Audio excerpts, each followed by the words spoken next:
Fizi News 24. Fizi News 24.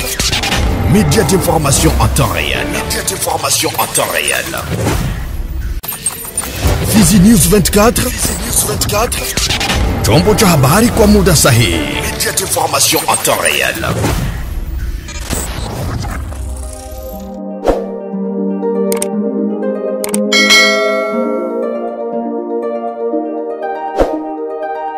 Waligani mtazamaji wa TV Fizi News, karibu kupokea dira za leo tukiwa 28 Mei 2025. Tunakutangazia toka Jamhuri ya Kidemokrasia ya Kongo, Natasha Mingo Andrea mtangazaji wako wa leo. Tuweze kuanza habari hizi tukiangazia habari za afya. Wanawake wanatakiwa kutunza afya zao wakati wa hedhi kwa kutafuta taarifa sahihi na kutumia bidhaa za usafi ili kutunza hedhi zao. Ujumbe uliozinduliwa kando ya maadhimisho ya siku ya usafi wa hedhi inayosherekewa kila Mei 28 ya kila mwaka na kampuni ya Higapade ambayo hujumuisha kutengeneza leso zinazoweza kutumika tena kwa kipindi cha hedhi. Fursa kwa Miss Marta kuonyesha kuwa siku hii ni sehemu ya kuongeza uelewa kwa wananchi na kuvunja mwiko juu ya swala hili la elimu ya afya bora kwa wanawake. Wanawake wanaanza elewa haiko kitu ya kusikilia haya, banaanza iona sagisi kawaida na societe zimoa zinaanza kubali kuedike wanamke juu ya sante au menstruel. Naambia wanawake wote watafute information za mzuri juu ya hygiene menstruelle yao, kwa sababu wakipata information ambaya wala kwenda kujikonfie kwa watu wenye hawana nao siri, itakuwa via au njo batatia en danger, na bajikaze bakwa natumikisha maabitu yenye iko approprié ku santé na ziko surtout propre, parce que bakitumikisha za mbaya itaefekte sante yabo menstruelle. Vile kwake Marie-Therese Chito, mkuu wa idara ya afya ya uzazi katika shirika la Uwezo Afrika Initiative, ambaye anatoa wito kwa wazazi kuzungumza na binti zao kuhusu somo hili ili kupunguza madhara na wasichana kuwa safi na kutumia bidhaa safi na usalama za hedhi katika kipindi hicho. Tubaki tu katika habari za afya. Takribani dozi 1,500,000 za chanjo ya Mpox zinatakiwa kufikia tarehe 29 Mei mwaka tulimo katika Jamhuri ya Kidemokrasia ya Kongo. Taarifa hiyo imetolewa Jumanne hii Mei 28 mwaka tulimo na Taasisi ya Kitaifa ya Afya ya Umma baada ya mkutano wa kimkakati kuhusu mwitikio wa Mpox nchini DRC. Inahusu majimbo 14 mkiwemo jimbo la Kivu Kusini, maeneo ya afya 78 ambayo yataingia katika hatua ya chanjo ili kujaribu kuzuia Mpox katika eneo lote la kitaifa. Pameshakiwa kesi 927 za Mpox zikiwa notified na zingine kwa pasienti 38 zilionekana kwa wakati mfupi, imeonyesha INCP. Kuhusu hali ya kipindupindu katika DRC, Haut-Katanga, Tanganyika, Kivu Kusini na Kivu Kaskazini, Chopo na Kinshasa bado wanachukua nafasi ya kwanza. Kwa Taasisi ya Kitaifa ya Afya ya Umma, mapungufu bado yapo na inahitajika kuimarisha uratibu kupitia uchunguzi katika kiwango cha jamii, kuzuia maambukizi na kutibu kesi ambazo zimejulikana. Mpox kama vile kipindupindu bado zipo na njia pekee ya kujilinda na kulinda ndugu zetu ni kuheshimu kanuni, lakini juu ya yote ni kupewa tu chanjo ili kuokoa maisha. Habari za kijamii. Mfuko mkuu wa kukabiliana na dharura SERF imetenga dola za Marekani milioni 750 kusaidia kukabiliana na kasi ya kuenea kwa ugonjwa wa kipindupindu katika majimbo ya Maniema na Chopo mnamo Jamhuri ya Kidemokrasia ya Kongo DRC. Ufafanuzi huo unatoka kwa OCHA katika taarifa ya vyombo vya habari ambayo nakala yake imesomwa na mwanaripota wa TV Fizi News.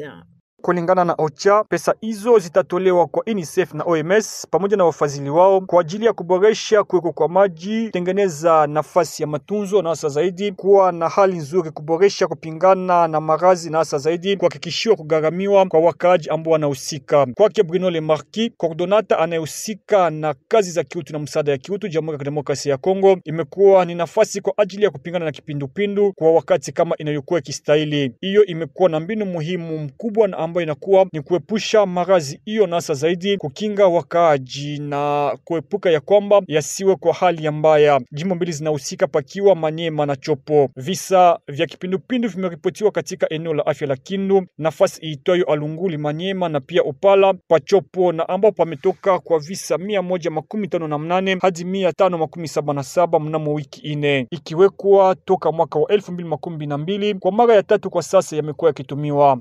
Bruno Le Marquis kasema ya kwamba ni njia kwa ajili ya kuokoa maisha ya binadamu kwa wakati ambao unastahili, na pia pamekuwa mambo kadhalika kama vile kupana madibisho ambayo inastahili na kuepukana na mambo ambayo yanakuwa isiyokuwa halali. Afya.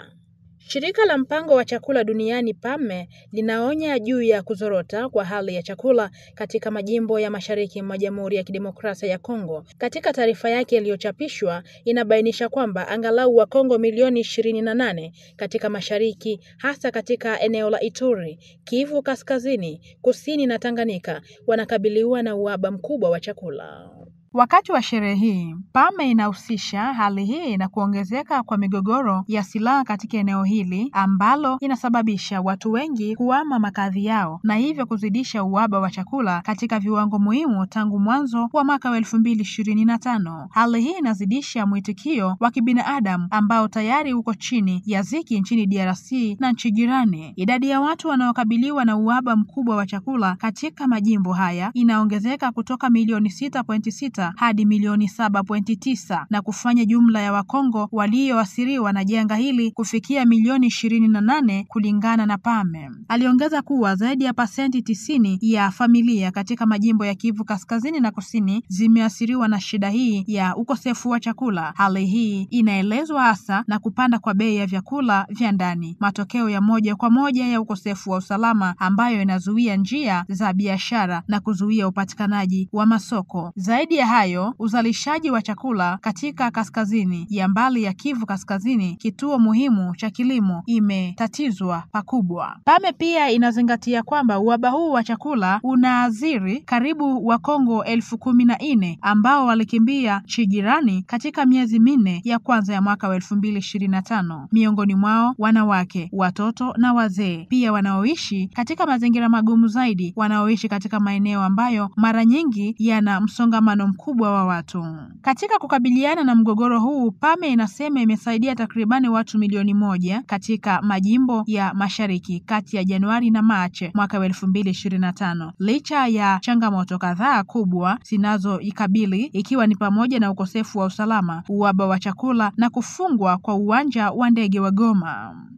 Habari za barabara.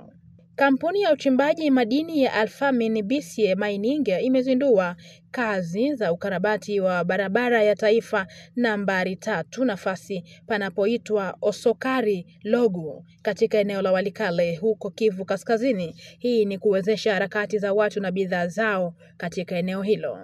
Kwa mujibu wa Actualite.cd, sehemu hii ya takribani kilomita 10 kwa sasa iko katika hali mbaya ya kuharibika kufuatia shimo za udongo na uharibifu mwingine vinavyoonekana katika kipindi hichi zaidi cha mvua. Hali ya barabara kwa sasa inazuia watumiaji kuendesha ipaswavyo shughuli zao za maisha, jambo ambalo linazuia usambazaji wa mahitaji ya kimsingi kwa vituo vya ununuzi vya Njingala, Mubi na wilayani mashambani huko Walikale. Matokeo yake, bei ya bidhaa na huduma zingine zimeonekana kupanda. Ili kuwezesha usafiri wa bidhaa na usafirishaji wa bidhaa za viwanjani hadi vituo vya matumizi, kampuni ya Alphamin BCA Mining ambayo ilijibu ombi la asasi la raia ilianza kazi za kuziba mashimo ya matope ili kuruhusu magari ya mizigo na magari mengine wanaojielekeza safarini waende bila shida. Uzinduzi wa kazi hii ya maendeleo ni furaha kwa shirika la biashara la Kongo Feke na watumiaji. Kulingana na wao, kuweka barabara hii katika hali ya kupitika itakuwa na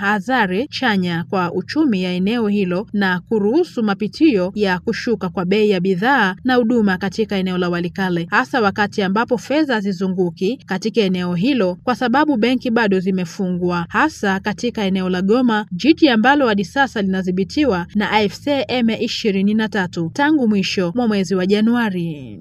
Habari za makanisa. Kiongozi wa kongamano la Baraza la Maaskofu wa Afrika na Madagascar, SECAME, Kardinali Fridolin Ambongo, anaangazia hitaji la dharura la haki kwa watu wote wa Afrika katika bara hili, visiwa vyake na wanaoishi nje ya nchi. Kwa mujibu wa redio Kapi, mkuu huyo wa kanisa Katoliki alizindua ujumbe huu wakati wa maadhimisho ya siku 62 ya Umoja wa Afrika iliyosherekewa tarehe 25 mwaka tulimo chini ya mada ya haki kwa Waafrika na watu wa asili ya Afrika kwa njia ya fidia.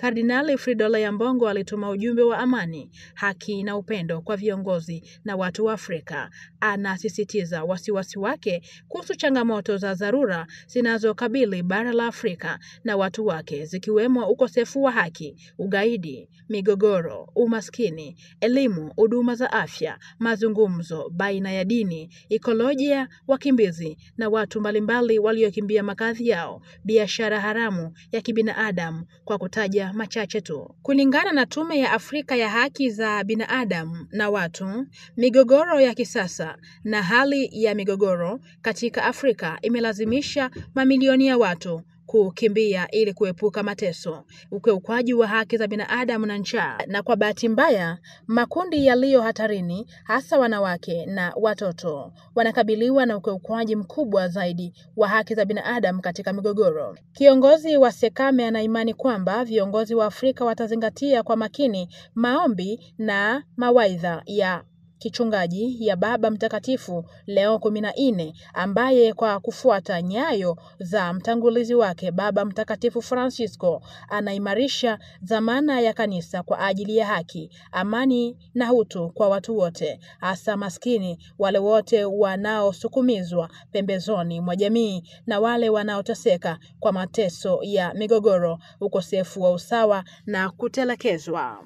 Habari za elimu. Mitihani ya serikali ya nchi ya kikao itafanyika kwa amani katika jimbo la Kivu Kusini. Ufafanuzi umetolewa na mkurugenzi mkuu wa mkoa wa Kivu Kusini ya kwanza, Jean-Marie Mayese, ambaye amethibitisha kuwasili kwa mitihani. Katika mahojiano na waandishi wa habari katika eneo hilo, IPP ya mkoa wa elimu wa Kivu Kusini ya kwanza inaashiria kwamba upelekaji wa vitu hivi unaendelea katika maeneo kadhaa ya mkoa wa Kivu Kusini. Mwisho anatoa wito kwa wanafunzi wa shule za sekondari kujiandaa kushiriki katika majaribio hayo ili kukamilisha mtaala wao wa shule. Amezungumza hayo katika mahojiano na mwanaripota wa TV Fizi News 24.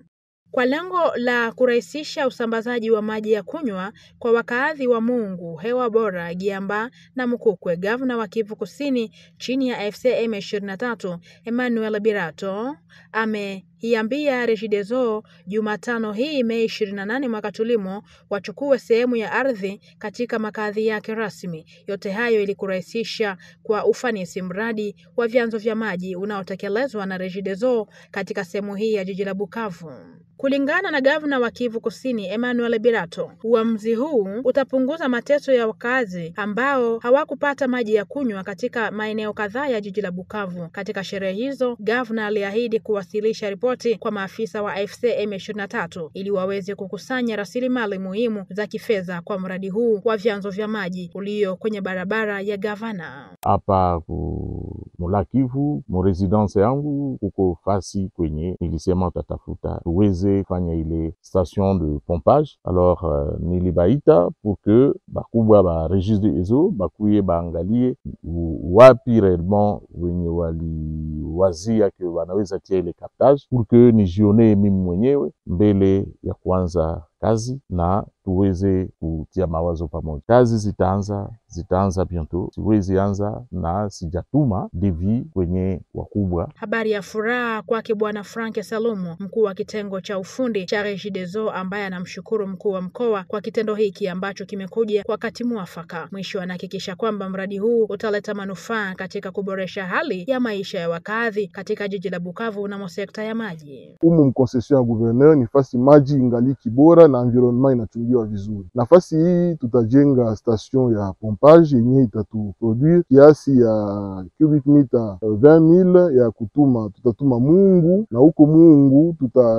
tutapose matuyo au moins 7 km ya tuyo ya MDN 400. Tutainstale mafiltre sous pression huko ku reservoir ya Mungu na ndio huko kutakuwa traitement yote itafitikania kule, na hiyo station ya pompage hapa itaalimenter Mungu yote, itaalimenter Kansayo, itaalimenter Luvungi, Irambo, Ewabora, kule kote kwenye kuko probleme ya maji leo, na waza suluhisho yao itapatikana a partir ya hii station tutajenga hapa. Ikumbukwe kuwa mradi huu ni hatua kubwa ya maendeleo katika kuboresha huduma ya wananchi kupata maji ya kunywa safi na katika kukabiliana na magonjwa yanayosababishwa na mikono michafu na hatari nyinginezo zinazosababishwa na ukosefu wa maji katika maeneo kadhaa ya jiji la Bukavu. La ziada tuna mtazamaji wa TV Fizi News 24, ni hapa ndipo tunatamatisha dira za leo tukiwa Mei 28. Mungu akubariki, tuonane siku nyingine kwa majaliwa ya Allah. Asante kutukopa jicho na sikio. Mungu atubariki sote. Fizi News 24, Fizi News 24, média d'information en temps réel. Média d'information en temps réel. Fizi News 24, Fizi News 24, chombo cha habari kwa muda sahihi. Média d'information en temps réel.